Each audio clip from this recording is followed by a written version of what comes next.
Greetings everybody out there in the watch-loving world.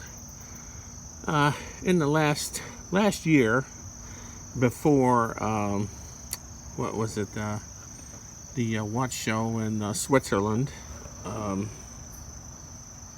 anyway, everybody was speculating that TUDOR was going to bring back their Submariner, because TUDOR published a photo or two of a new watch with that little triangle in the top at the 12 o'clock area, and that's what they had on their Submariner. And so this was a big hype and everything, but they came out with their TUDOR P01, the prototype, and the prototype was a Submariner. I think it was in 1969,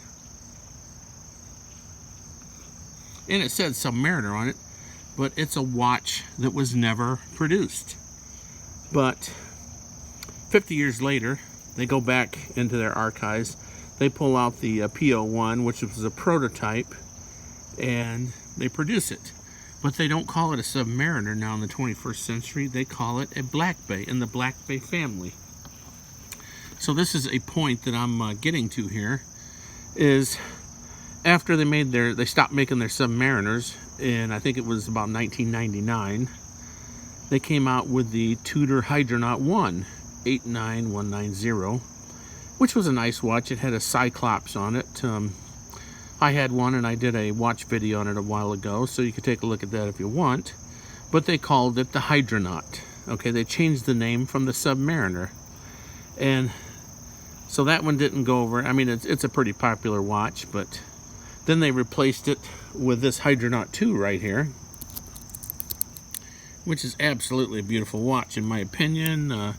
If people don't like it, that's their problem, but it has the Rolex triple lock crown. You can see it's got the 3 dots just like a Rolex, even though the crown is signed by the TUDOR shield, and it has this bezel, and the bezel is kind of recessed on this a little bit, but this is absolutely gorgeous watch. It has an ETA 2824 movement, and it has the date function on it, and you can pick these up as a bargain. But this was a successor. This is like a sunburst dial on it. If you can see, it radiates from the center, and it's a pretty good looking watch, and you can pick them up at a decent price. This does not have the snowflake hands on it, and the snowflake hands were from a model of TUDOR Submariner from 1969. So this is proving my point. So there's your Hydronaut, which is a decent watch of its own. And now after the Hydronaut, we have the BlackBay, and the one with the smiley face with the ETA movement like TUDOR did for all those years. They put the ETA movements in their watches, and they were pretty darn accurate watches. They were very nice. I had a BlackBay 41 that kind of looks like the Explorer, with a silver dial and all that, or with a silver bezel, and it was accurate to plus or minus 2 seconds a day. Now, I just picked up this TUDOR BlackBay 41 here. It's the diver model, 79230, I believe is the model on this one. And of course, like all Rolexes and TUDORs, there is no anti-reflective covering on your sapphire, so you're going to get reflection. And but TUDOR or Rolex does not put a anti-reflective film inside their watches. They just don't do it, which is fine because you just get used to it. But anyway, so TUDOR, they had the Submariner. They're trying to be different than Rolex a little bit, even though the Hans Wilsdorf Foundation owns both watch companies. So they initially they changed the Submariner to the Hydronaut. And so this model, this Hydronaut II 20040, it was not a big seller, and this is when they were not in the United States market.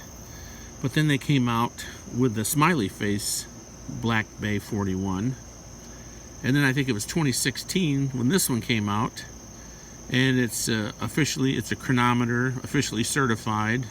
It says TUDOR Geneva up there. It's got the triangle at the 12 o'clock, and it has a you see the black aluminum there in the crown.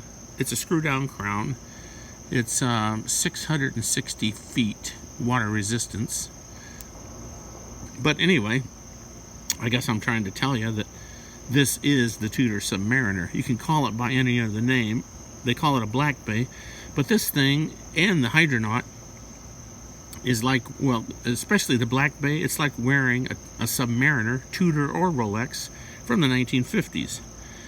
Now, generally, I like a date or a day complication on my watches, but I can't take this thing off. I mean, it's just a pure watch. It's absolutely, I love it. Okay, now you can see the little ding on the bezel, but I bought it pre-owned, they would call it, off of Chrono 24, and the guy gave me a good deal. Anyway, I've been checking it. It's running -3 to +5 seconds a day, which is in COSC certification, so it's in pretty good shape. Yeah, I checked this morning. It was -3 seconds per day, and that's pretty darn good. I mean, that's running like a Rolex. But who builds it? Well, Rolex and TUDOR are sister companies. But this, the TUDOR, they may call it a BlackBay, but this is really their Submariner. I mean, they want to be different than Rolex. Okay, you're different. That's fine. You can call this diver the BlackBay, and darn it, you're different than your big sister company Rolex.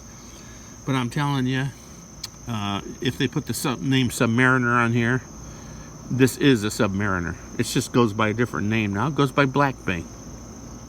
So why should TUDOR change the name of this to Submariner when they're selling like crazy and they're BlackBays? And even their P01, which was originally a Submariner, now it's under this family of BlackBay. So, and it's absolutely fantastic watch. For the price of it, you can't beat it. I recommend these watches. I do have a Rolex, but to tell you the truth, the TUDOR stays on my wrist more than the Rolex does. Every once in a while I feel like putting the crown on, but I absolutely love the shield. So if you liked the video, hit like, hit subscribe. Thank everybody who is subscribing to my videos. And in the end, remember to keep your watches all wound up.